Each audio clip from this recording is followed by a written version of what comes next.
Welcome into Duval Daily, presented by GenJag.com. I'm Jordan Lugo. Thank you so much for tuning in here on a Victory Monday for your Jacksonville Jaguars. We're going to talk about the Jaguars' offensive explosion against the Titans here in Jacksonville. A big home win for the Jaguars. They were 1-3 at home. They needed a big win against a division rival, and they got one. Jaguars put up 34 points. I was a little nervous early. The run game getting no push. Trevor Lawrence on his very first drop back kind of stumbling, having to throw the football away. Not a great start for the Jaguars offense, but they quickly rounded it into form. I thought it was pretty awesome. Pretty awesome day for the Jaguars overall. On their second drive, they really got it going, though. The catch by Christian Kirk on the second drive, awesome play by him. Go up and get it, survive the hit in the air, come down with the football, your feet inbounds. I thought that was just perfect for Christian Kirk. Chef's kiss there.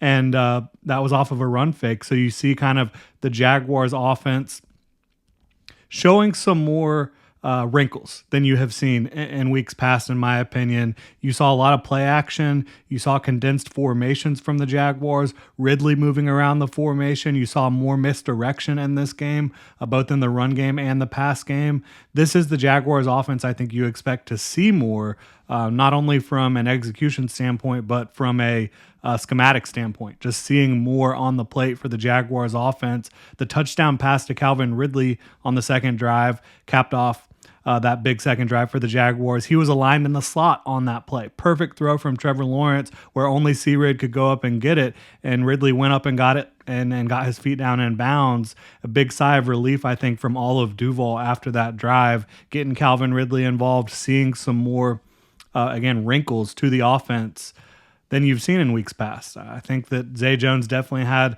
a lot to do with that, and we'll talk about that here. I think that his ability and availability to line up outside and his skill set, being able to push vertically and do different things for this Jaguars offense, I think that gives Doug Peterson and Press Taylor the confidence that they can do more things schematically and formationally with this group. I think when they don't have Zay Jones, they just don't feel like they have anybody that they can line up outside and then have the ability to move Calvin Ridley around the formation a little bit more. For me, you just got to keep Zay healthy, keep him out on the field. And of course, you got to see what happens off the field with that situation. But I think Zay Jones, when he's available for this Jaguars offense, it's not a coincidence that they have been significantly better with him on the field. I don't think that he is the only way that they can get to more consistency. But I do think his presence out there, being able to play at X or Z for you, does give you more freedom with Calvin Ridley, does give you more options. But I think that you've got to be using the misdirections, the play fakes, all that stuff week in and week out, or you're just not going to be able to have this sustained level of offense like they did in week 11 against the Titans. Looking at the running game, though, still feels like, unless it's outside the tackles or has some eye candy on it, these runs just don't work consistently. I think that for me, it's mostly on the offensive line. You've seen some miscommunications up front in the run game, some poor execution, but that's been par for the course for the Jaguars, really dating back to last year. They've not had a consistent running game. Yes, Travis Etienne can pop off here and there. You saw Dearness Johnson get going a little bit with his power. Saw Tank Bigsby at the end of the game get going as well. But this offensive line is just not a good run blocking unit right now, and they haven't been for the last 2 years. Not consistent anyways. And poor Anton Harrison, goodness gracious. He's dealt with Chris Jones, TJ Watt, Nick Bosa, Cameron Jordan, and now he has to have some reps against Jeffrey Simmons. He whiffed on a third down in scoring range, and Simmons blew up the play in the backfield, forced a field goal attempt. The Jaguars did get points on the drive, but Anton Harrison, he's been going through it with all these incredible talents that he's had to play against on the right side at right tackle. He's going to be so much better for it, in my opinion, down the stretch this year and going in to the future next year and all that good stuff. But you've got to remember, Anton Harrison is only 21 years old. He's never played right tackle really until this year. He had like one game where he played right tackle at Oklahoma. So for me, I think Anton Harrison is, going through it, and I think he's doing as good a job as anyone could as a rookie 21-year-old who hasn't played on the right side really, going up against just Hall of Fame player after Hall of Fame player. throughout his rookie season. So kudos to him. Obviously has not been perfect, but I think he's going to be much better for it. And I think he has a lot of talent. And I think in each of these games, he has shown some flashes here and there of really high quality play. Great athlete, very good length. I think Anton Harrison's going to be a stalwart for the Jaguars long term. Looking at the first drive of the second half for the Jaguars offense, it was all Dearness Johnson at running back.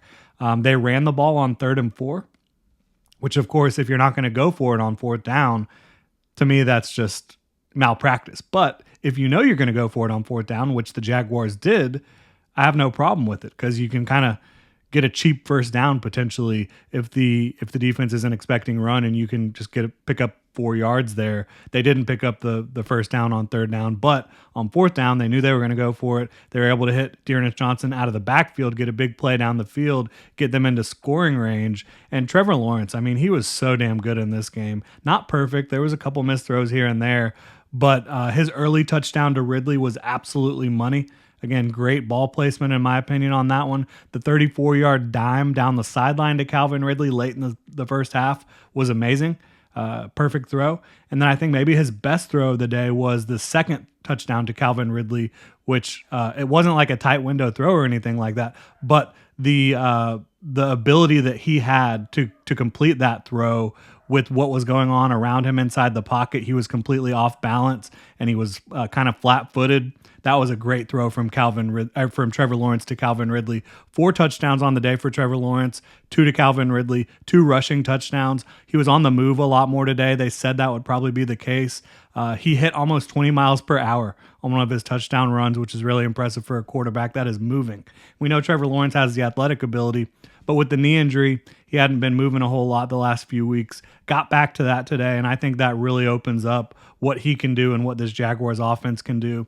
And again, shout out to Tank Bigsby and the coaching staff for putting him back in the game late once the game was kind of wrapped up there. He picked up 2 4th down conversions. He ran through tackles. He evaded them in tight quarters. I thought he looked really good running the ball. Obviously has had a ton of unforced errors and even had one early in this game on special teams penalty.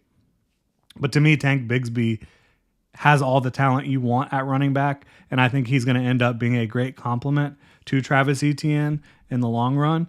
But for right now, I just really appreciated the coaching staff putting him back in, showing that they do have confidence in him and wanting to get him some reps late in this football game. And congrats to him for going out there and executing at a pretty high level when the defense knew you're going to be running the football. The defense at the end of the game, they knew the Jaguars were just trying to get out of there with the dub. And so credit to Tank Bigsby, also credit to Dearness Johnson and Travis Etienne as well. I mean, even though there wasn't a lot of room to work with consistently for him in this game, he still ran well, ran fast, made people miss. I thought he had a good game despite the offensive line not being great for him. The Jaguars, as we've said, they still got to prove they can do this against the best of the best, or at least compete at the highest level against the best of the best. But this was a huge step in the right direction for the offense. We'll talk about the defense and the special teams tomorrow. But you got to take this show on the road this upcoming weekend and prove that you're the best team in the AFC South by beating the Houston Texans, who handed it to you back in Jacksonville in week 3. It's going to be an exciting matchup. So many good storylines with that one. CJ Stroud playing great. Trevor Lawrence obviously coming off his best game of the year, at least from a statistical standpoint.